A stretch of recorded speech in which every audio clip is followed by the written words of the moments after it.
In a narrow land by the sea, an old olive tree had stood for generations.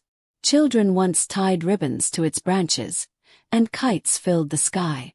The tree remembered laughter, bread shared at sunset, and neighbors living side by side. But the sky changed.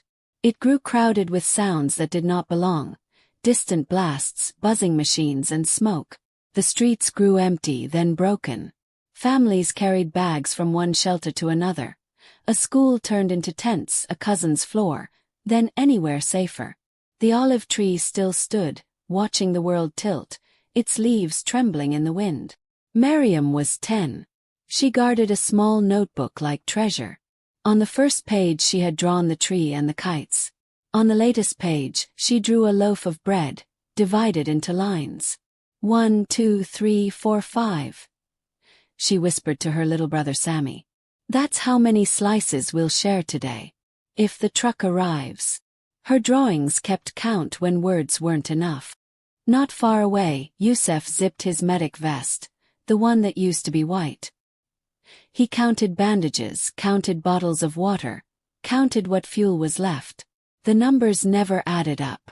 Still, every morning he listened for the radio call and set out. Through alleys, past broken walls he moved. Where others ran from, he walked toward, carrying hope in tired hands. One noon, the line for bread stretched far down the street. The bakery's oven coughed smoke from a tired generator. Panic stirred, the line surged forward. Yusef raised his hands, voice calm. Step back.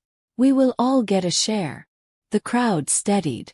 Miriam clutched her notebook tighter, pressing it against her chest. Hope was fragile, but sometimes even a voice could hold it together. That night, Yusef traced circles on a wrinkled map. Clinics struck this week, water taps still dripping, routes to bread. Miriam watched him by candlelight. I can copy the map, she said, opening her notebook. Her fingers were steady, ink-stained. Soon, neighbors were passing her sketches hand to hand. Simple maps marked with hearts, crescents and blue lines.